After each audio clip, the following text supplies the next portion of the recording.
Hi everyone, my name is Nathan Howe and I'm the Vice President of Emerging Technologies here at Zscaler. Today I want to walk you through a high-level view of what an effective Zero Trust architecture looks like. And to do this, I'm going to show you 7 elements of a successful Zero Trust architecture. But to do it in a simpler way, I'm going to bucket them into 3 so it's easy to understand. My goal today is to help you understand what you can go ahead and start addressing within the business around your Zero Trust journey, but also show you why an effective Zero Trust architecture moves you away from being anchored to a network.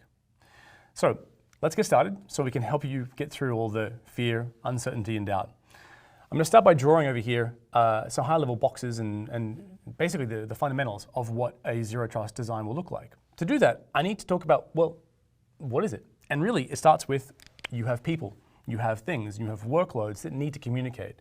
So if I draw a diagram of some pretty simple people and computers, you can start thinking that this is you, this is me, we're connecting to a destination, something we want to connect to.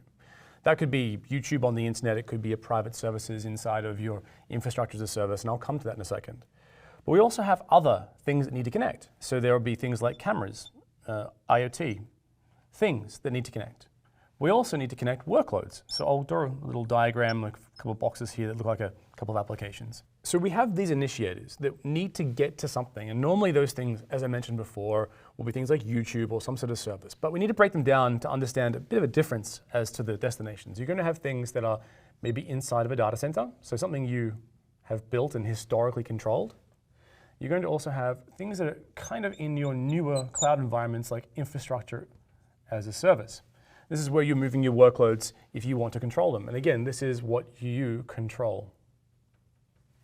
There are other services that will be inside of other clouds that you're going to use, like SaaS or PaaS. And I'll put them both in here just for the sake of space. And these are sort of services that you don't control. So not control. I'll go across there to keep space there. So that not control is the environments that are outside of your control and are managed by somebody else. So a Microsoft Office 365, a SaaS solution like Salesforce. Now, when we connect these users to these applications, historically, what's happened, these initiators, users, things, workloads, have needed to be on a network where these things were. And obviously, that's the internet for things like SaaS services or PaaS services. But when you have both the internal or things you control and things that you don't control, how do you get that same control mechanism for all these services so you can protect your enterprise? And that's what we're going to talk about today. It's how we make sure these things work. So you are able to drive granular control of these initiators going to these destination applications. So first and foremost, we need to figure out what are these things. And to do that, I'm going to switch colors. I'm going to talk about it in 2 ways. We need to understand not only the identity of the user, but also the device, the workload over here, and the thing, how they differentiate from each other. Now, that can be easily done inside of a legacy network. You can go and build out some controls in a network if they're all sharing a network. But your users are now everywhere. They're working from home, they're working from coffee shops, they're working from airports, or wherever they might be. Your things are going to be inside factories. They're going to be somewhere in the middle of an ocean on a shipping liner. And your workloads are going to be in the cloud, talking to a SaaS environment, talking to an infrastructure as a service environment. They're going back and forward. So these no longer exist in one location or in interconnected locations. We need to think of them as being everywhere.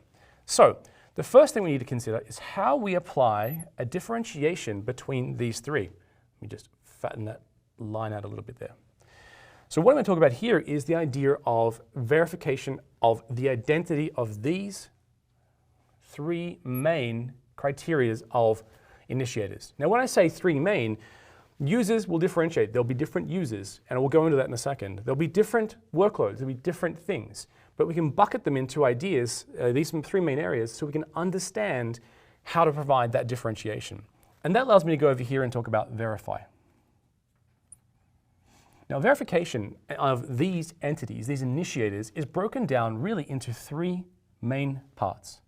The main part we'll begin with is the who. So we need to understand who is connecting. In this case, it could be, as I said, a user, a thing, or a workload. But let's get into the specifics of this. If it is a user, we have an enterprise standardized mechanism today we use called identity providers, where we can consume solutions like outputs like SAML or SCIM that help us to understand the details of that user. Now that's great for users, and the industry has worked very hard to deliver that over the last 10 or 15 years. But there is not such a similar standard for things or workloads. So we need to start figuring out how you, in your business, contextualize those things differently than a user. So we need to think about the who, but also understand that the who is just not a matter of user, but also other things as well. And that comes down to each business. Then we get into the second part, which is we now understand the who. We need to understand the context of the who. Really, what is that context? So I write down context here, and we talk about what this really means. So I'll put it over here to go in detail. So context is a much larger description of not just who initially created the connection, but understanding the conditions in which they're connecting. So it could be that you are an individual connecting from your home, but your home has a different risk profile or a different set of controls than you, an individual, connecting from an airport.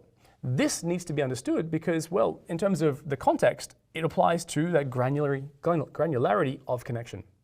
Again, also, the context of a thing. Is a thing cutting a piece of chocolate in half, or is it opening and closing a door?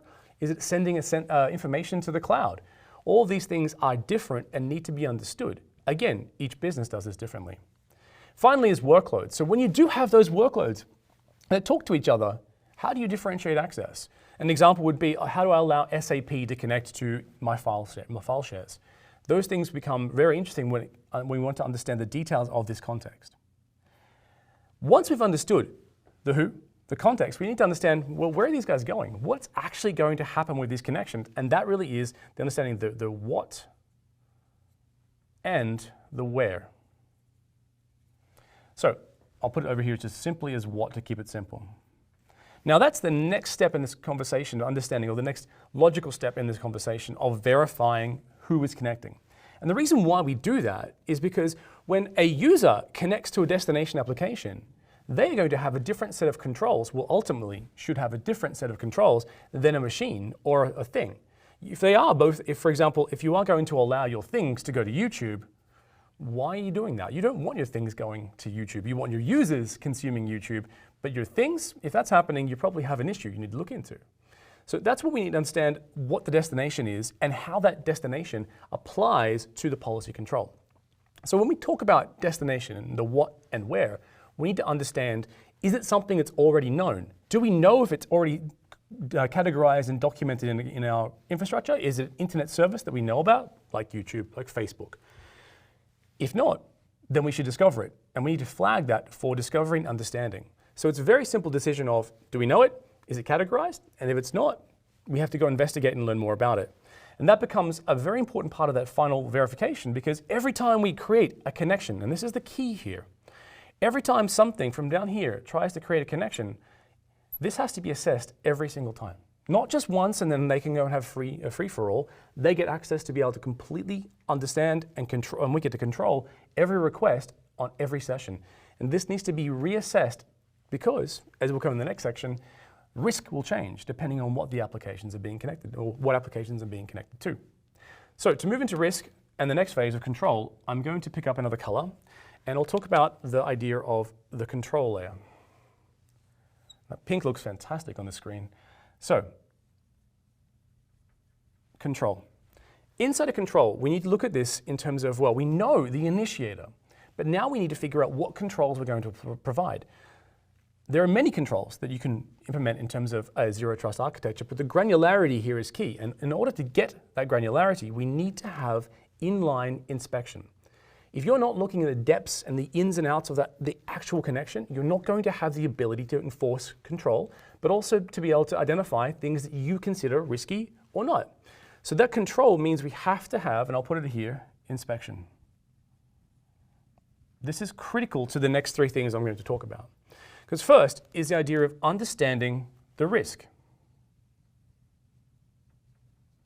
Now, risk in itself is a broad statement, but when we look at it in terms of access through a Zero Trust Exchange, we need to think about what happened, why it happened, and what will be the outcome.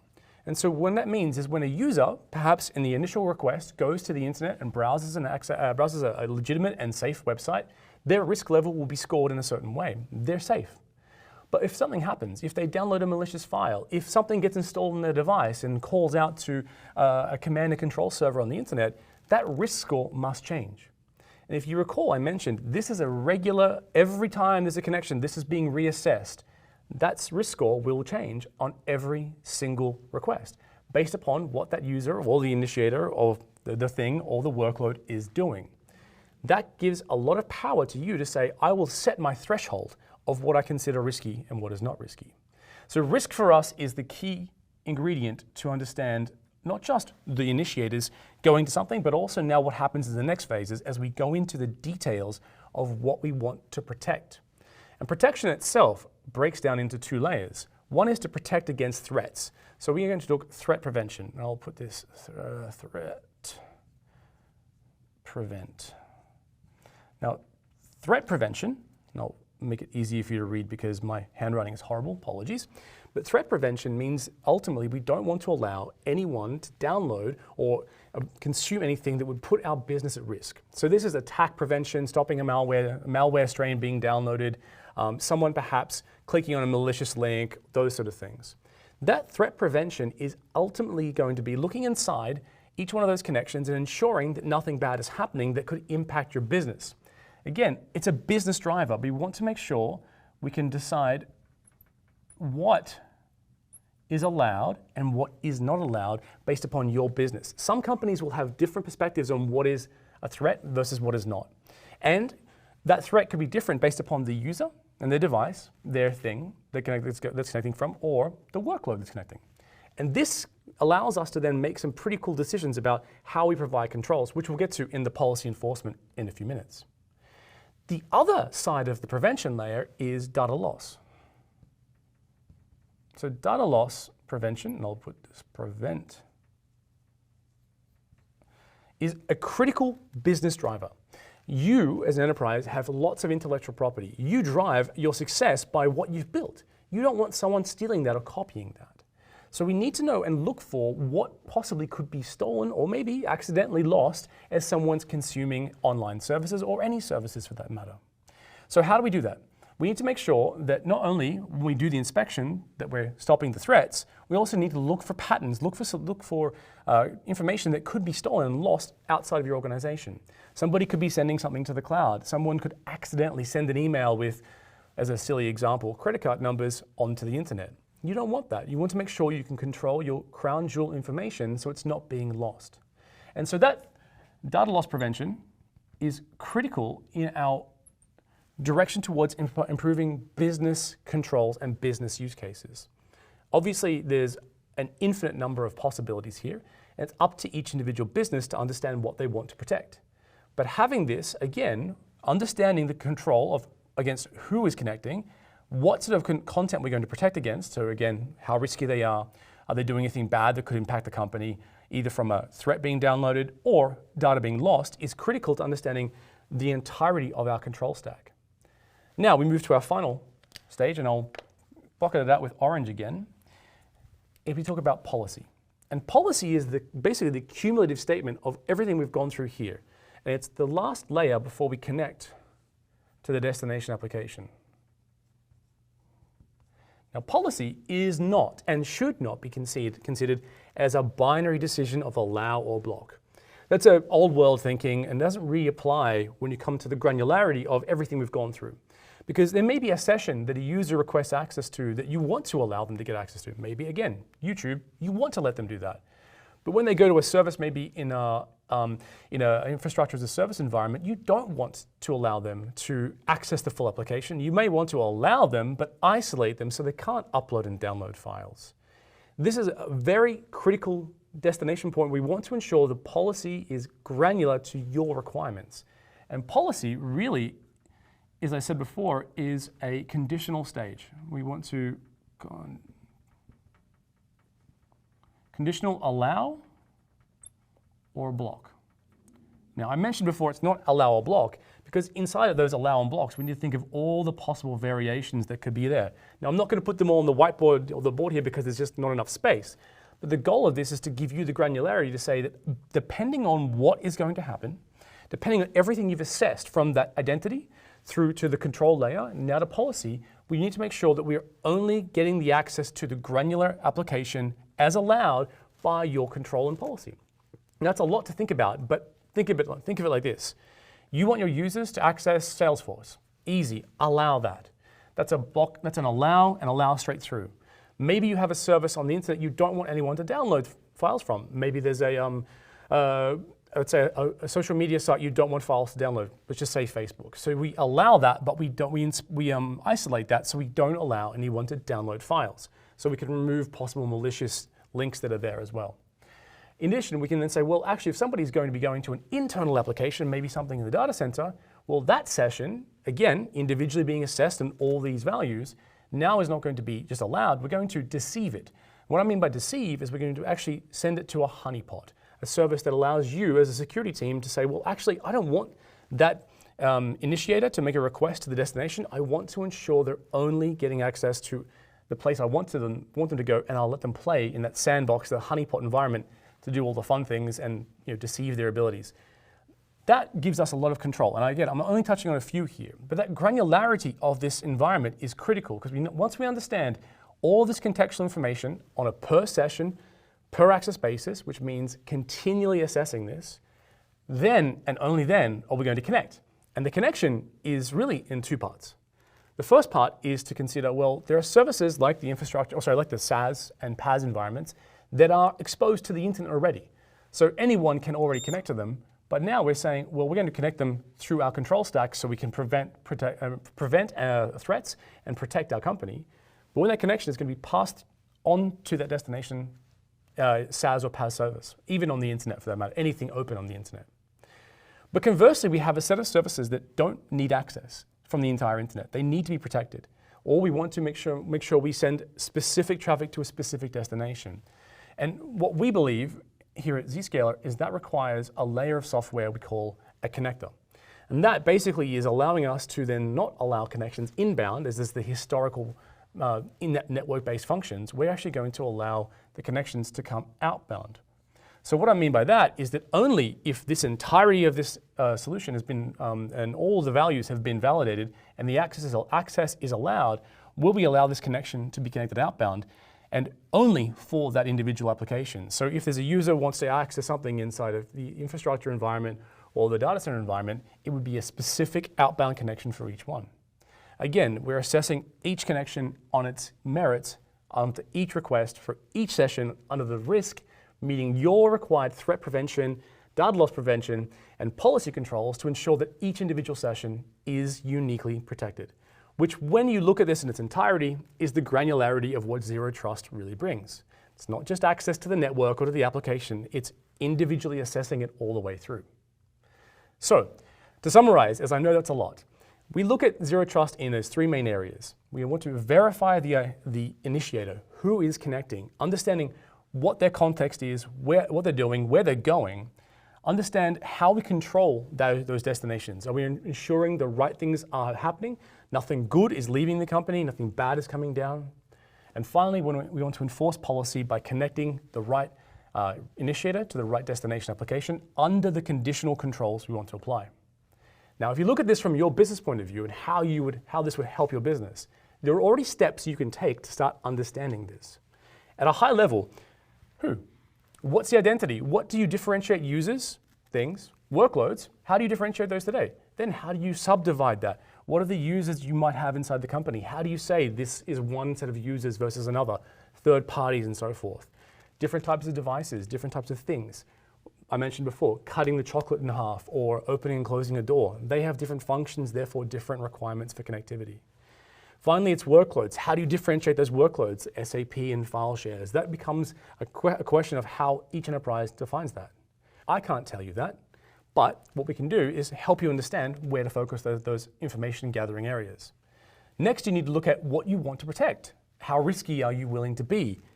What threats do you want to prevent against? What data loss do you want to ensure you're not going to have? Making sure that nothing leaves your company. And once you have that information, you can say, well, now I want to define which way I want these applications to be connected to. It really comes down to you. And a true Zero Trust architecture needs to be granular to give you the freedom to be able to say, I want controls in certain places and I don't in others. It really comes down to what you want to achieve. So with that being said, I hope this has been effective and as understandable for you. There'll be a lot more information in our deeper dive videos you can go and consume as well. But if you have any further questions, please visit our website or dive into the additional videos. I'd like to thank you for your time. I've been Nathan Howe, and this is an effective Zero Trust architecture. Thanks.